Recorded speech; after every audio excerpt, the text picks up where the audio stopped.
नमस्कार दोस्तों, एक बार फिर मैं आप सबका आपके अपने YouTube चैनल पर स्वागत करता हूं। आज हम लोग जो करने चल रहे हैं वो टॉपिक है यूपीएससी का सीसैट 2020 का जो पेपर है उसमें मैथ्स और रीजनिंग के क्वेश्चंस का सलूशन करने चल रहे हैं। ठीक है, तो चलिए ज़्यादा समय लिए बिना स्टार्ट करते हैं आज का ये लेक्चर।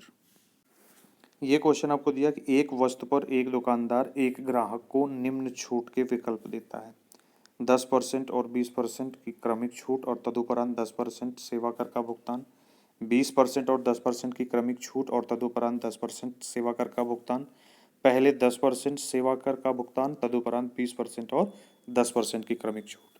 तो निम्नलिखित में से कौन सा सही है ये आपको बताना है कि पहला ऑप्शन ग्राहक के लिए अच्छा है, सबसे अच्छा, दूसरा सबसे अच्छा, तीसरा सबसे अच्छा, या सभी विकल्प एक समान है। Question is, a shop owner offers the following discount options on an article to a customer. Successive discount of 10% and 20% and then pay a service tax of 10%. Successive discount of 20% and 10% and then pay a service tax of 10%. Pay a service tax of 10% first and then successive discount of 20% and 10%. Which one of the following is correct? 1. First only is the best option for the customer. Second only is the best option for the customer. Third only is the best option for the customer. And all the options are equally good for the customer. तो देखते हैं इसका solution क्या। तो इस question में आपको ये दिया है कि हम मान लेते हैं कि उस वस्तु का जो कॉस्ट प्राइस है या उस वस्तु की जो कीमत है वो है 100 रुपये। कितनी है? 100 रुपये। कह रहे हैं कि एक दुकानदार 3 तरह के ऑफर देता है। पहला ऑफर ये है कि वो 10% का डिस्काउंट देता है। तो 10% का जब डिस्काउंट देगा तो इस वस्तु की वैल्यू 100 इंटू 90/100 हो जाएगी। हमने क्या बोला था, जब आप जैसे 100 रुपीज़ है, 10% का डिस्काउंट हुआ तो 100 माइनस 10/100 ये डिस्काउंट। तो 100 माइनस 10 का मतलब एग्जैक्टली मैं इसको लिख सकता हूँ 100 इंटू 90/100 ये डिस्काउंट हुआ। अब इसके बाद में फिर इस पर सक्सेसिव डिस्काउंट 20% का डिस्काउंट तो प्लस 20% डिस्काउंट होगा तो यहाँ पर क्या हो जाएगा इंटू 80/100। अब जो वैल्यू आएगी उस पर 10% का टैक्स लगेगा तो टैक्स लगने पर वो ऐड हो जाएगा। तो 100 प्लस 10 होगा तो ये 110 बाई क्या हो जाएगा 100। ये टोटल कैलकुलेशन आपको कैलकुलेट करना है। वही चीज मैंने ऊपर लिख रखी है कि उस व्यक्ति ने क्या किया कि पहला ऑप्शन है कि पहले 10% का डिस्काउंट देता है, 10% का डिस्काउंट देता है, फिर उसके बाद 20% का डिस्काउंट देता है, फिर 10% का टैक्स इंपोज करता है। इसको जब आप टोटल कैलकुलेट करोगे तो ये 100 से 100 कट जाएगा, एक जीरो से एक जीरो और ये 100 कट जाएगा, एक जीरो से ये जीरो कट जाएगा, 9 8 जा 72, 72 इंटू 11 करो तो ये वैल्यू आ जाती है 792। 72 है, 11 दूना 22 का 2 2, 11 सते 77 2 79 सब ये हो गया। और इसको डिवाइडेड बाई 10 करोगे तो एक्चुअल वैल्यू आ गई 79.2। ये वो कीमत है जो किसी भी कस्टमर को पेमेंट करनी पड़ेगी। क्लियर? कब? जब वो पहले 10% का डिस्काउंट लेता है, फिर 20% का, यहाँ पे माइनस लिख रहे हैं, और प्लस 10% का टैक्स देता है। अब ये नंबर्स आगे पीछे आप कर लो। फिर कह रहे हैं दूसरा ऑप्शन है 20% का डिस्काउंट है, 10% का डिस्काउंट है, प्लस 10% का टैक्स है, या फिर पहले 10% का टैक्स है, फिर 10% का डिस्काउंट है और फिर 20% का डिस्काउंट है। तो इसको यहां लिख दो, इसको इधर कर दो, इनकी जगह बदल दो, लेकिन कैलकुलेट यही वैल्यू करनी है तो हर बार आंसर आपको यही मिलेगा। मतलब ये तीन के तीनों ही ऑफर कस्टमर के लिए इक्वल है। कैसे हैं? इक्वल।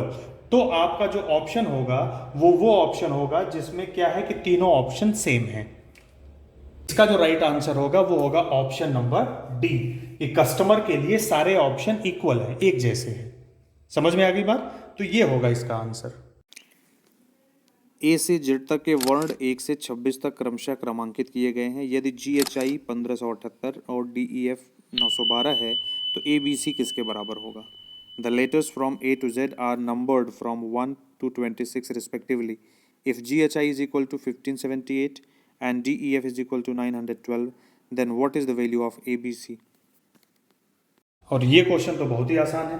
ABCD की अगर नंबरिंग 1 से लेकर 26 तक करोगे तो आपको 3 पेयर उसने दे रखे हैं, तीनों के आंसर आपसे पूछे। पहले तो GHI, G 7th नंबर पे आता है, H 8th नंबर पर, I 9th नंबर पे आता है, DEF ये 4 5 और 6 नंबर पे आते हैं। ABC जिसकी वैल्यू उसने पूछा ये first second and third alphabet है।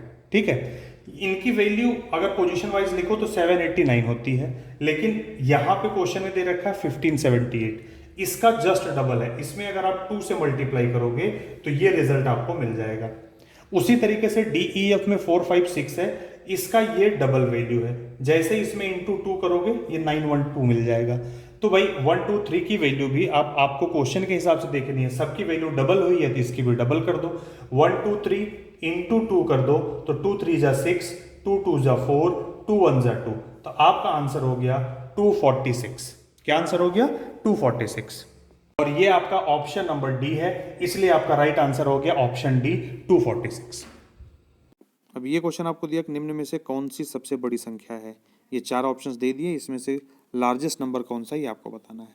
1/2 to the power -6, 1/4 to the power -3, 1/3 to the power -4, 1/6 to the power -2। अब आपको इसका देखना है कि कौन सबसे बड़ा है। तो देखते हैं सोल्यूशन। ये क्वेश्चन तो बहुत ही आसान था, बस आपको कंफ्यूज करने के लिए वैल्यूज उन्होंने आपको दे रखी थी। आपको दे दिया 1/2 पावर -6।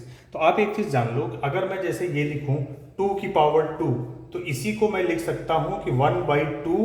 जब मैं 2 को डिनोमिनेटर में ले गया तो पावर प्लस की जगह माइनस हो जाती है। नेगेटिव पावर का मतलब ये हुआ कि उसका अपोजिट। ठीक है, तो 1/2 की पावर -6 है, तो इसका मतलब ये हुआ कि अगर मैं 2 को ऊपर लेके जाऊंगा तो पावर पॉजिटिव हो जाएगी, तो ये हो गया 2 पावर 6। उसी तरीके से 1/4 की पावर -3 का मतलब हो गया 4 पावर 3। 1/3 की पावर -4 का मतलब हो गया 3 पावर 4, और 1/6 की पावर -2 का मतलब हो गया 6 की पावर 2। अब जब सारे पॉजिटिव पावर्स में आ गए तो यहीं पर सबकी वैल्यू आप देख लो और आपको पता चल जाएगा किसका कौन सबसे बड़ा नंबर है। 2 की पावर 6, तो 2 दूना 4 दूना 8 दूना 16 दूना 32 दूना 64।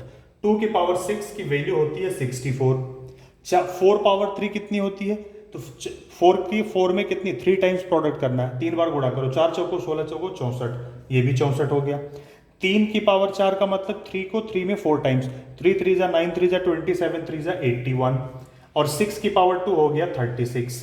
ठीक है, तो सबसे बड़ा नंबर कौन सा हो गया? 81। तो आपका ऑप्शन नंबर सी करेक्ट है। 1/3 की power -4 is the largest number. सबसे बड़ा नंबर यही रहा आपका। ठीक है, कुछ नहीं, बस बेसिक कॉन्सेप्ट था, इसको थोड़ा सा ध्यान देते, उल्टा करते और वैल्यू आपके सामने होती।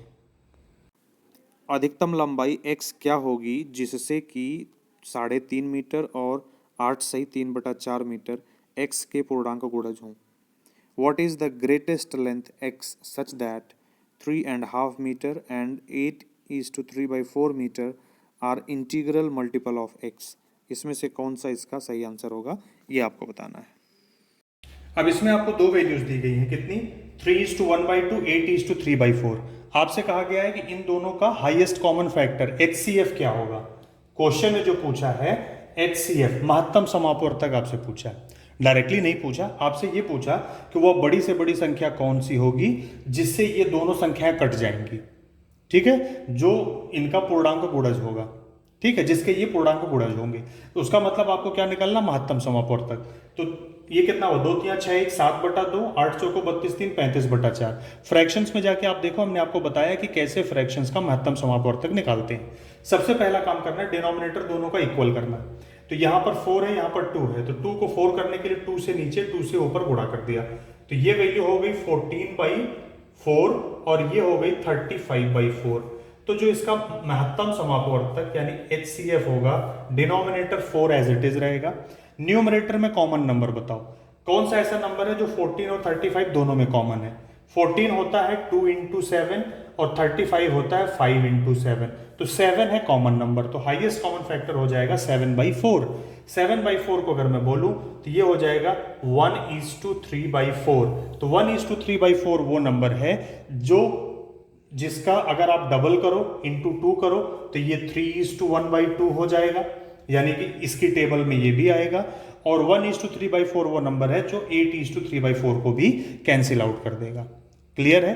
यहां तक बात समझ में आ गई? तो इसका राइट आंसर होगा 1:3/4, जो कि आई थिंक आपका ऑप्शन नंबर सी है। ये सी नहीं, ये आपका ऑप्शन नंबर डी है। ठीक है, तो इसका राइट आंसर हो गया option number D, 1:3/4 is the right answer. आवर्त दशमलव निरूपण 1.272727 किसके इक्वल है ये आपको बताना है। The recurring decimal representation 1.272727 is equivalent to, ये किसके इक्वल आएगा ये आपको बताना है। इस क्वेश्चन में आपको दे दिया कि x is equal to 1.272727 up to show on है।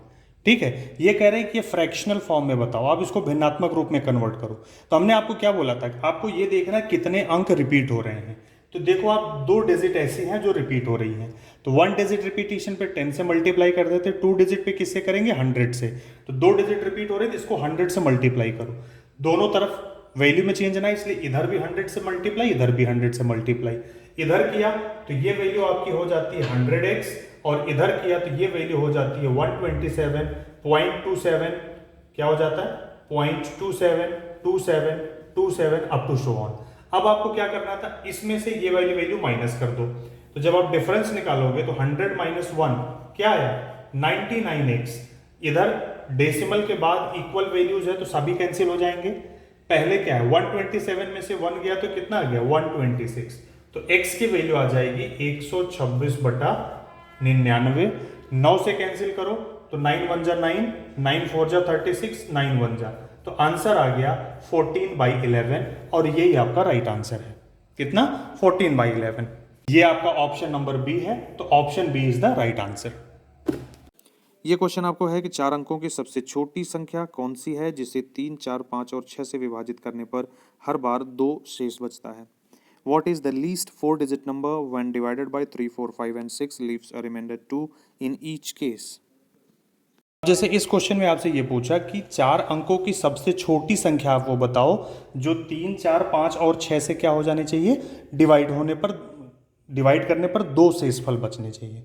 रिमाइंडर कितना आना चाहिए 2। तो सबसे पहले जब भी ऐसा क्वेश्चन आए कि ये नंबर है, इनसे डिवाइड होने पर इतना नंबर बचना चाहिए, तो सबसे पहले जो नंबर्स दिए उनका एलसीएम निकालो। तो 3, 4, 5, 6 का एलसीएम आप निकालोगे, तो ये एलसीएम देखो मैंने निकाल दिया, 3 का 3, 4 2 इंटू 2, 5 का 5, 6 का 2 इंटू 3। एलसीएम आपने निकाला तो ये 2 2 बार 3 और 5, तो एलसीएम आ गया 60। फिर 4 अंकों की सबसे छोटी संख्या पूछा है, तो 4 अंकों की सबसे छोटी संख्या होती है 1000। अब हमें ये चेक करना है क्या ये 1060 से डिवाइड होगा कि नहीं होगा। पहले डिविजिबल नंबर निकालते सबसे छोटा, तो 1000 को 60 से डिवाइड करते हैं, तो 100 में डिवाइड करेंगे तो 60 एक कम 60 बच गया 40, 1 0 आ गया 400, फिर 60 गुणे 6 360 बच गया 40। ये पूरी तरीके से डिवाइड होगा कब, जब ये 40 की जगह 60 यहाँ पे रहता। कितना कम पड़ रहा है 20, यानी जो सबसे छोटी संख्या है 1000, अगर मैं इसमें 20 ऐड कर दूं तो ये वैल्यू हो जाती है 1020 हो जाती है। कितनी हो जाती है 1020। ये वो संख्या है जो 60 से डिवाइड हो जाएगी। 60 से डिवाइड होने का मतलब ये 3, 4, 5 और 6 से पूरी तरह से कट जाएगी। लेकिन हमें वो संख्या नहीं चाहिए, हमें वो सबसे छोटी संख्या चाहिए जिसको इनसे डिवाइड करने पर रिमाइंडर 2 बचना चाहिए। तो 2 रिमाइंडर तब आएगा जब मैं इसमें +2 कर दूं, तो आंसर आ जाएगा 1022। 1022 वह संख्या है जिसको आप इनसे डिवाइड करो, 3 से 4 से 5 से 6 से जब भी डिवाइड करोगे तो हमेशा 2 रिमाइंडर आएगा। कितना रिमाइंडर आएगा 2 शेषफल आएगा। ऐसी संख्याएं इसके बाद और भी होंगी, लेकिन सबसे छोटी संख्या जो 4 अंकों की है वो 1022 ही होगी। तो यही आपका राइट आंसर होगा 1022, और ये आपका ऑप्शन नंबर बी है, तो यही आपका राइट आंसर हो गया 1022। ये क्वेश्चन दिया हुआ है कि what is the remainder when this is divided by 100। जब इसको 100 से डिवाइड किया जाएगा तो शेषफल क्या आएगा वो आपको बताना है। तो चलो सॉल्यूशन देखते हैं। अब इस क्वेश्चन में आपसे ये पूछा है कि 15 गुणे 27 गुणे 35 गुणे 62 गुणे 75, इस प्रोडक्ट को अगर मैं 100 से डिवाइड करता हूं तो शेषफल कितना आएगा, रिमाइंडर कितना बचेगा। ठीक है, तो वो रिमाइंडर देखो 100 से डिवाइड करना है तो लास्ट का जो 2 डिजिट आएगा वो रिमाइंडर बचेगा। क्लियर, तो हमें लास्ट के 2 डिजिट केवल चाहिए। तो 2 डिजिट निकालने के लिए हम क्या करते हैं, सभी के लास्ट नंबर को मल्टीप्लाई करते हैं। 5 7 5 2 5 सबको मल्टीप्लाई करो। 5 इंटू 7 कितना हो गया 35, 5 इंटू 2 कितना हो गया 10, और ये क्या हो गया इंटू 5। ठीक है, अब आप जब इसको मल्टीप्लाई करोगे तो ये कितना हो गया 50 और ये 35, आगे मल्टीप्लाई कर लो तो 5 बचे 25 का 5 हाथ लग गया 2, 5 से 15 2 17, और ये 1750 आ रहा है। तो लास्ट के 2 डिजिट क्या आ रहे हैं 50। तो इन सभी प्रोडक्ट्स को जब आप 100 से डिवाइड करोगे तो आपका रिमाइंडर कितना आएगा 50। जो आपका शेषफल आप जानना चाह रहे थे कि रिमाइंडर कितना बचेगा, तो इसका आंसर हो जाएगा रिमाइंडर विल बी द 50। आपका ऑप्शन नंबर ए है 50, तो इसका राइट आंसर हो जाएगा 50। क्लियर? ये क्वेश्चन आपको दे रखा है कि इसमें क्या है कि 2500 की एक धनराशि को एक्स वाई और जेड में 1/2 अनुपात 3/4 अनुपात 5/6 के अनुपात में वितरित किया जाता है। अधिकतम अंश और न्यूनतम अंश के बीच में क्या अंतर आएगा? A sum of rupees 2500 is distributed among x, y and z in the ratio 1/2:3/4:5/6. What is the difference between the maximum share and minimum share? तो हमने आपको पहले ही बोला है कि जब भी फ्रैक्शनल रेशियो हो तो इसको पहले आप क्या करो, कंप्लीट रेशियो में कन्वर्ट करो। ठीक है, जब ये इंटीग्रल रेशियो में कन्वर्ट हो जाएगा फिर इस वैल्यू को डिस्ट्रीब्यूट कर दो, कोई प्रॉब्लम ही नहीं आएगी। चलो सोल्यूशन देखो। इस क्वेश्चन में पहले तो आप ये देखो कि इनका रेशियो क्या दिया हुआ है। तो एक्स वाई और जेड का जो रेशियो है वो 1/2:3/4:5/6 है। तो फ्रैक्शन को पहले हटाते हैं, कोई ऐसा नंबर लो जिससे इनका डिनोमिनेटर हट जाए। तो मैं क्या करता हूं, सभी को 12 से मल्टीप्लाई करता हूं। तो ये हो जाएगा 12 × 2, ये हो जाएगा 12 × 4, ये हो जाएगा 12 × 5/6। क्लियर? अब 2 से कैंसिल करो, 2 6 जा 6 1 जा 6 (2), 4 3 जा 3 3 जा 9 (2), 6 2 जा 2 5 जा 10। मतलब x का 6 शेयर होगा, y का 9 शेयर होगा, z का 10 शेयर होगा। टोटल वैल्यू कितनी है?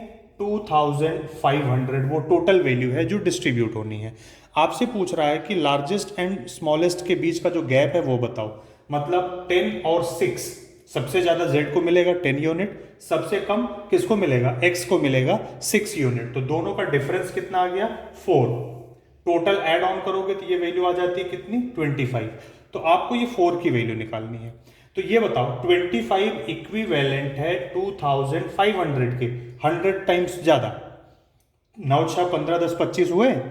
तो यहां से अगर देखोगे तो x को 6, y को 9 और z को 10 मिलने चाहिए। तो टोटल कितने हुए? 25।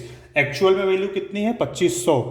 तो इसका मतलब 25 अगर 2500 के बराबर है तो 1 किसके बराबर होगा? 100 के बराबर होगा। अब आप सबका शेयर बता सकते हो। 1 अगर 100 के बराबर है तो 4 किसके बराबर होगा? 400 के बराबर होगा। तो सबसे बड़ी वैल्यू और सबसे छोटी वैल्यू का जो डिफरेंस है वो है 400 का। एक्स वाई जेड की अगर अलग अलग ये वैल्यू पूछते तो 1 अगर 100 के बराबर है तो 6 किसके बराबर होगा? x को 600 मिलते, y को कितना मिलता? 900 और z को कितना मिलता? 1000। अब आप अंतर भी निकाल लो, ये 600 ये 1000, तो भी इसका डिफरेंस कितना आ रहा है? 400। तो आपका राइट आंसर है इस क्वेश्चन का 400 रुपए। ये आपका ऑप्शन नंबर सी था, तो इसलिए इस क्वेश्चन का राइट आंसर हुआ ऑप्शन सी 400। ये क्वेश्चन है कि एक कक्षा में 3 समूह ए, बी और सी हैं। यदि समूह ए से एक विद्यार्थी समूह बी से 2 विद्यार्थियों को और समूह सी में 3 में स्थानांतरित किया जाता है तो कक्षा के विद्यार्थियों के औसत भार पर क्या असर पड़ेगा? In a class, there are 3 groups A, B and C. If one student from group A and 2 students from group B are shifted to the group C, then what happens to the average weight of the student of the class? तो देखो भैया, इसका जो solution है वो आपको हम clear cut बता दें कि ये सेम रहेगा। कारण कि एक ही क्लास है, उसी में 3 ग्रुप बने हुए हैं ए, बी और सी। तो आपने इसमें से एक बच्चे को यहाँ और 2 बच्चे को यहाँ डाल दिया, तो क्या हुआ कि जो क्लास के बच्चे हैं वो क्लास में ही हैं, क्लास से बाहर नहीं गए, बाहर से कुछ भी अंदर नहीं आया और अंदर से कोई बाहर नहीं गया। तो इस वजह से जो एवरेज है वो चेंज नहीं होगा। तो इस वाले क्वेश्चन का सही आंसर है ऑप्शन सी, वही रहेगा। It remains the same, there is no change. इस वीडियो में इतना ही, फिर मिलते हैं अगले वीडियो में। तब तक आप देखते रहिए videos bye DRS maths and DRS toppers live. Video आपको पसंद आए तो प्लीज़ से लाइक जरूर करिए। अपने सुझाव और अपने सजेशंस, क्वेश्चन सभी कमेंट में जरूर दीजिए और इस वीडियो को अपने सभी दोस्तों के साथ शेयर करिए। चैनल को सब्सक्राइब नहीं किया, सबसे पहले इसको सब्सक्राइब करिए और बेल आइकन को प्रेस करिए, जिससे हर आने वाले वीडियो की अपडेट आपको सबसे पहले मिले। ठीक है, इस वीडियो को देखने के लिए बहुत बहुत धन्यवाद। मिलते हैं अगले दिन अगले वीडियो में।